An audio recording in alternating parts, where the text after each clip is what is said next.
can be really constrained within a sort of system and people who all think the same, that doesn't give us any opportunity of sort of developing beyond and enjoying life.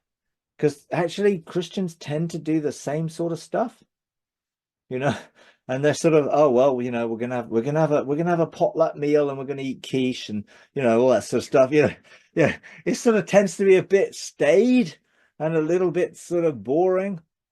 And that's not, you know, not to say that Christians can't have fun and don't, but generally speaking, you know, the world is a place for us to discover and enjoy and help to bring light into it in a way which is fun. You know, I think sometimes it's like, why would people want to be Christians when they look at Christians and see how miserable they are half the time? And it's like, well, you have to go to church 3 times on a Sunday? Why? You know, it's like, oh, I'm enjoying myself today and we're going out and you're doing this. Why? Oh, well, I want to worship God. Well, can't you worship God in the fresh air? You know, I mean, there's sort of all these mindsets which people sort of look at the way we do things, and then when we try and get them to be Christians, we then want them to change what they were enjoying and come and join us in this Christian club. And, you know, and what happens is they lose touch with real life, and all of the positive things that they have in experience with God, they lose, and they then become this church person, you know. And, you know, in reality, people are not really that interested. And I think showing that we can enjoy life, have fun, love people, care for them, because that's what we would bring into that dynamic.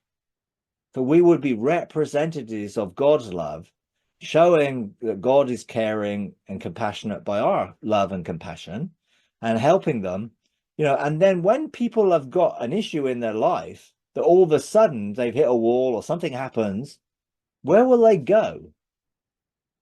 To those that they feel will be able to relate to them, help them, understand them, and experience that, you know, and that will help them find God in that. You know, so yeah, absolutely, keep on enjoying life. I mean, you know, since you know, I enjoy life so much better now, you know, and it is so much more just how I think it was intended to be, you know, rather than me fix all these rules and things I have to do and don't have to do, and I've got to go in here, there, and everywhere, you know. And, you know, I mean, I go to some church meetings because I go with Debbie, and she likes the fellowship with people, and I go and we sing some songs, and, you know, and I like singing, so I don't have a problem with it. But I can, you know, I wouldn't go on my own if she wasn't there. You know, I go in because I enjoy being with her, and I go because, hey, you know, and I you know, having friends and having people that you can connect to is good. I'm not saying it isn't, but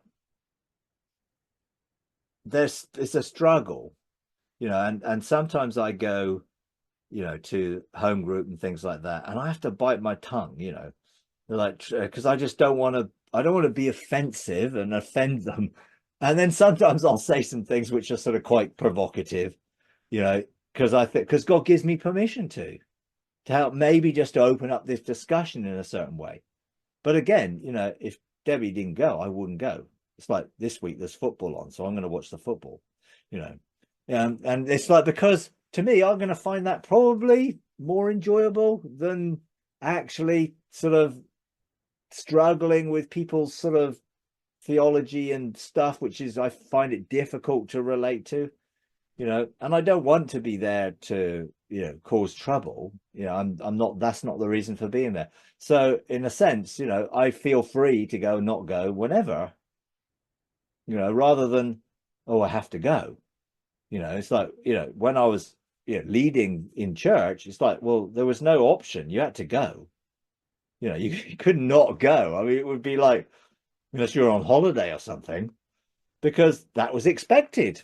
It was expected that you would be there. And of course, I was speaking most of the time, so I had no much choice to being there.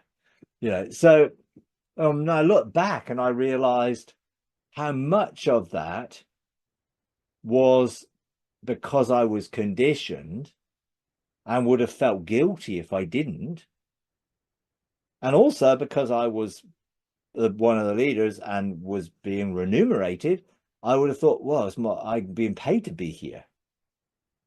You know, so it's a sense where it was a job. Now, it was more than that for me. But there was still a sense where I had to give them their money's worth. You know what I mean? It was that mindset that you get conditioned into, which is not freedom. If you enjoy these videos, would you please take a moment to like, comment, and subscribe? It really does help. Thank you very much.